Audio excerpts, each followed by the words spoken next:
24 सीटों पर निषाद पार्टी ने लड़ने का ऐलान कर दिया है। इस समय की बड़ी खबर आपको बताते चले, अभी हाल ही में संजय निषाद जो लगातार प्रेस कॉन्फ्रेंस कर रहे थे, उन्होंने इस बात का जिक्र कर दिया है, ऐलान कर दिया है कि कितनी सीटों पर वो चुनाव लड़ने वाले हैं।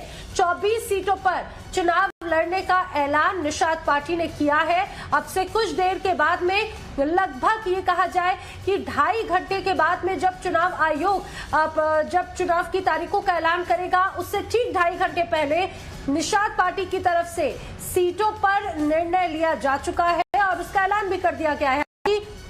जब उनसे सवाल पूछा गया कि उम्मीदवार कौन कौन होंगे, क्या इन 24 सीटों के लिए 24 उम्मीदवार तय कर लिए गए हैं, तो उनका कहना था कि जल्द ही उम्मीदवारों के भी नाम का ऐलान कर दिया जाएगा। खासतौर से अगर हम बताते चले पूर्वांचल की अगर बात करें, तो पूर्वांचल में निषाद पार्टी का काफी अच्छा दबदबा माना जाता है और अब इस दौरान जिस तरह से यहां पर भी ऐलान कर दिया गया है, आशुतोष 24 उम्मीदवार निषाद पार्टी अपने उतारेगी। आपने जरा मुझे समझाइए, निषाद पार्टी जो है उनका दबदबा, उनका प्रभाव किन क्षेत्रों में ज्यादा माना जाता है?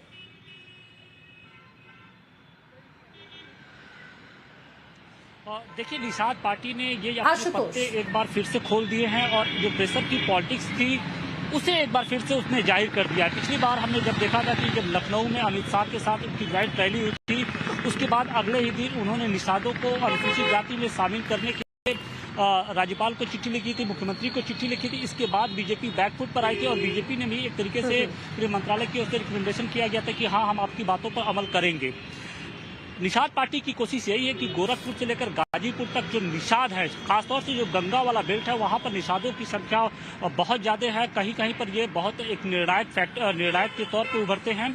तो निषाद पार्टी की कोशिश यही है कि निषादों के जरिए बीजेपी पर प्रेशर बनाया जाए, बीजेपी से ज्यादा सीटों पर उनकी मांग की जाए। और देखिए, ये बहुत बड़ी बात है कि 24 सीटें उन्होंने एक तरीके से 24 सीटों पर चुनाव लड़ने का ऐलान कर दिया है।